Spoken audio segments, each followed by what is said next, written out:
പിതാവിൻ്റെയും പുത്രൻ്റെയും പരിശുദ്ധാത്മാവിൻ്റെയും നാമത്തിൽ ആമേൻ. ജപമാല പ്രാർത്ഥനയിൽ ഒളിഞ്ഞിരിക്കുന്ന നിഗൂഢ രഹസ്യങ്ങൾ ഫാത്തിമയിലെ കുരുന്നു ഇടയക്കുഞ്ഞുങ്ങൾക്ക് വെളിപ്പെടുത്തിയ എത്രയും പരിശുദ്ധിയായ കന്യകാമറിയമേ, ജപമാല ഭക്തിയോടുള്ള യഥാർത്ഥ സ്നേഹത്താൽ ഞങ്ങളുടെ ഹൃദയങ്ങളെ നിറയ്ക്കണമേ.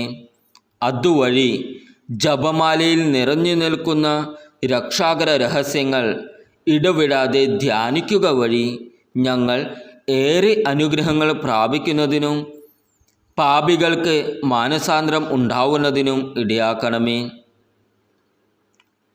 ലോകത്തിൻ്റെ മാനസാന്തരവും ഇപ്പോൾ ഞാൻ സമർപ്പിക്കുന്ന നിയോഗവും ഇവിടെ പ്രാർത്ഥന നിയോഗം സ്മരിക്കുക.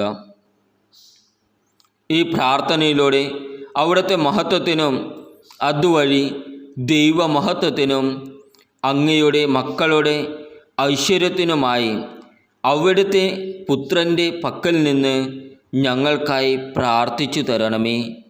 ആമേൻ. സ്വർഗസ്ഥനായ ഞങ്ങളുടെ പിതാവേ, അങ്ങയുടെ നാമം പൂജിതമാകണമേ. അങ്ങയുടെ രാജ്യം വരണമേ. അങ്ങയുടെ തിരുമനസ് സ്വർഗത്തിലെ പോലെ ഭൂമിയിലും ആകണമേ.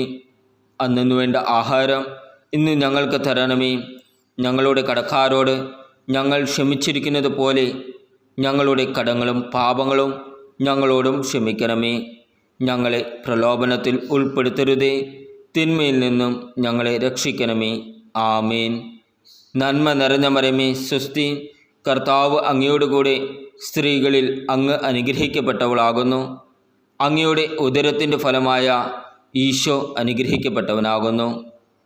പരിശുദ്ധ മറിയമേ, തമ്പുരാൻ്റെ അമ്മേ, പാപികളായ ഞങ്ങൾക്ക് വേണ്ടി ഇപ്പോഴും ഞങ്ങളുടെ മരണസമയത്തും തമ്പുരാനോട് അപേക്ഷിക്കണമേ.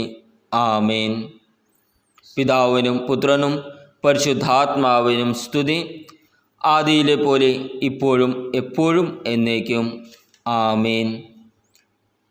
ഫാത്തിമ മാതാവേ, ഞങ്ങൾക്ക് വേണ്ടി അപേക്ഷിക്കണമേ. ജപമാല റാണി, ഞങ്ങൾക്ക് വേണ്ടി അപേക്ഷിക്കണമേ. പരിശുദ്ധ അമ്മയോടെ അമലോത്ഭവ ഹൃദയമേ, ഞങ്ങൾക്ക് വേണ്ടി അപേക്ഷിക്കണമേ.